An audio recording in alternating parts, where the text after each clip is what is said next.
अपनी लाइफ का कंट्रोल अपने हाथों में लेने की चाहत रखने वालों को मेरा सलाम।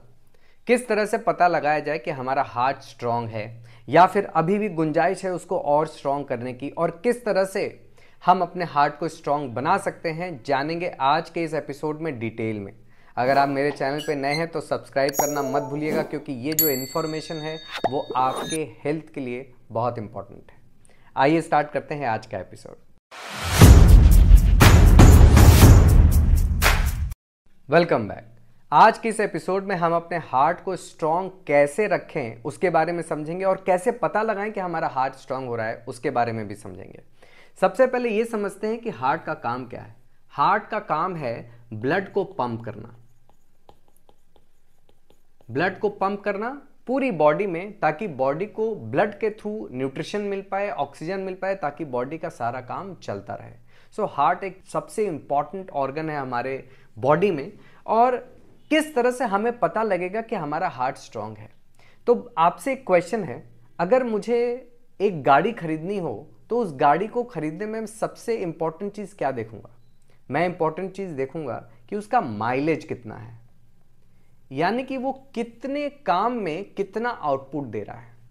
अगर कोई ज्यादा काम कर रहा है और ज्यादा काम करने से ज्यादा आउटपुट दे रहा है वो एफिशिएंट है, या कम काम करके ज्यादा आउटपुट दे रहा है वो एफिशिएंट है? अगर आपको ये समझ में नहीं आया तो फिर से सोचिए। अगर काम कम करके ज्यादा आउटपुट मिल रहा है ये सही है, क्या काम ज्यादा करके उतना ही आउटपुट मिल रहा है जितना काम कम करके मिल रहा था वो ज्यादा सही है? तो ऑब्वियसली आप बोलेंगे कि काम कम करके जब आउटपुट ज़्यादा मिलता है तो वो ज़्यादा बेटर है, ज़्यादा एफिशिएंट है। अगर कम काम करके आउटपुट ज़्यादा मिल रहा है, इसका मतलब कि जो भी उस काम को कर रहा है उस काम को अच्छे से जानता है और स्ट्रांगली कर रहा है। यानी कि वो इतना स्ट्रांग है कि बाकी लोग उसी काम को करने में जितना टाइम ले रहे हैं वो उसी काम को करने में कम टाइम ले रहा है। अब दूसरा एग्जाम्पल हार्ट का ही लेते हैं। सपोज कर लेते हैं दो लोग हैं, पर्सन ए और पर्सन बी। दोनों का height, weight, gender, physical activity सब कुछ एब्सोल्युटली सेम है, कोई भी चेंज नहीं है। ए जो है एक काम को करने के लिए 60 बीट्स पर मिनट का हार्ट रेट यूज करता है, वही काम को बी करने के लिए 80 बीट्स पर मिनट का हार्ट रेट यूज कर रहा है।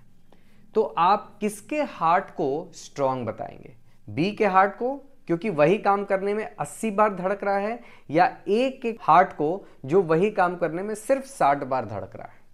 ऑब्वियसली आप बोलेंगे ए का हार्ट स्ट्रांग है क्योंकि वही काम को वो सिर्फ 60 बार में ही कर दे रहा है जो बी को 80 बार करना पड़ रहा है।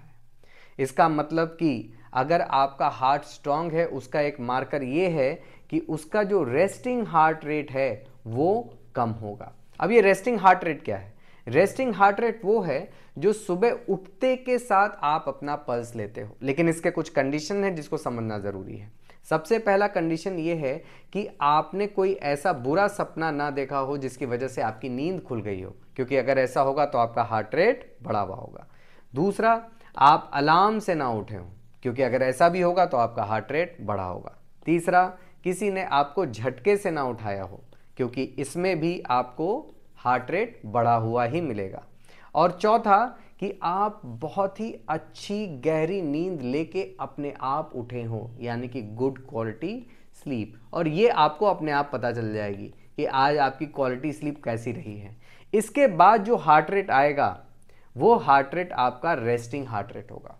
लेकिन एक दिन का हम रेस्टिंग हार्ट रेट लेते भी नहीं है, कम से कम 3 डेज या फिर 5 डेज, और 5 डेज या 3 डेज का लेके उसका हम एवरेज निकालते हैं और वो हमारा रेस्टिंग हार्ट रेट होता है। अगर ये रेस्टिंग हार्ट रेट 60 के बिलो है तो इसका मतलब आपका हार्ट एफिशिएंटली काम कर रहा है। अगर यही हार्ट रेट 60 के ऊपर है इसका मतलब आपके हार्ट में अभी भी गुंजाइश है कि उसको स्ट्रांग बनाया जाए। इसका टेबल आपको गूगल पे मिल जाएगा या मेरे स्क्रीन पे भी मिल जाएगा, जो आपको ये बताएगा कि कितना हार्ट रेट कितना शो कर रहा है कि आपका हार्ट कितना स्ट्रांग है या नहीं है। लेकिन हार्ट रेट को स्ट्रांग कैसे बनाया जाए, हार्ट को स्ट्रांग कैसे बनाया जाए, ये तो समझ में आ गया कि हमारा रेस्टिंग हार्ट रेट कम होगा तो इसका मतलब हमारा हार्ट स्ट्रांग है। लेकिन उस हार्ट को कम कैसे लाया जाए? सबसे पहला रूल है रेस्ट। रेस्ट का मतलब कि आप अपने हार्ट को जितना स्लो कर सकते हैं उतना स्लो करें और जितनी देर तक रख सकते हैं उतनी देर तक रखें, जिसका करने का एक तरीका तो है स्लीप। और अगर स्लीप अच्छी तभी होगी जब आप स्ट्रेस फ्री लाइफ जी रहे होंगे, तभी गुड क्वालिटी स्लीप मिलेगी, या स्ट्रेस बहुत कम होगा, यह आपको मालूम है कि स्ट्रेस कैसे मैनेज करना है। दूसरा है डीप ब्रीदिंग।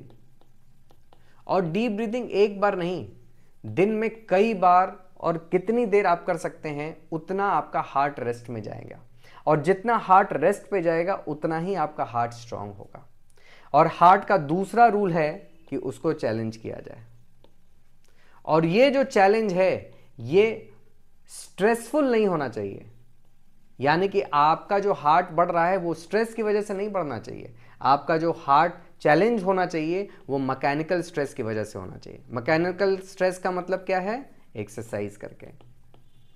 तो जब आप एक्सरसाइज करेंगे तब आपका हार्ट चैलेंज होगा, यानी कि उसके वेयर एंड टेयर होगा उसके मसल फाइबर में, और जब आप रेस्ट करेंगे तो वही मसल फाइबर जिसमें वेयर एंड टेयर हुआ है वो रिकवर करेगा, और इस तरह से आपका हार्ट स्ट्रांग होता चला जाएगा। जैसे जैसे आपका हार्ट स्ट्रांग होता चला जाएगा उसका रेस्टिंग हार्ट रेट कम होता चला जाएगा। रेस्टिंग हार्ट रेट कम होता चला जाएगा तो आप क्या नोटिस करेंगे कि रेस्टिंग हार्ट रेट लो होने का मतलब है कि आपका स्टैमिना बहुत हाई है। इसी तरह हम स्टैमिना को गॉज करते हैं, उसको मेजर करते हैं। अगर दो लोग हैं, जो मैंने अभी पहले एग्जांपल दिया, ए और बी, ये दोनों लोग को मैं अगर 1-1 किलोमीटर दौड़ाऊं और ए आराम से दौड़ जाए और बी ना दौड़ पाए, वो हांफने लग रहा है। हांफने का मतलब क्या है कि उसके हार्ट को बहुत ज़्यादा काम करना पड़ रहा है। ज़्यादा काम क्यों करना पड़ रहा है? क्योंकि उसका हार्ट स्ट्रांग नहीं है। जैसे जैसे हार्ट स्ट्रांग होगा उसका स्टेमिना बिल्डअप होगा, यानी कि रेस्टिंग हार्ट रेट कम होगा और वो 1 किलोमीटर आराम से दौड़ पाएगा, जिसको करने में टाइम लगेगा। सो दोस्तों, एक बार फाइनल फॉर्मूला बता देता हूं कि आपके हार्ट को स्ट्रांग करने का फाइनल फॉर्मूला क्या है। सबसे पहला है चैलेंज,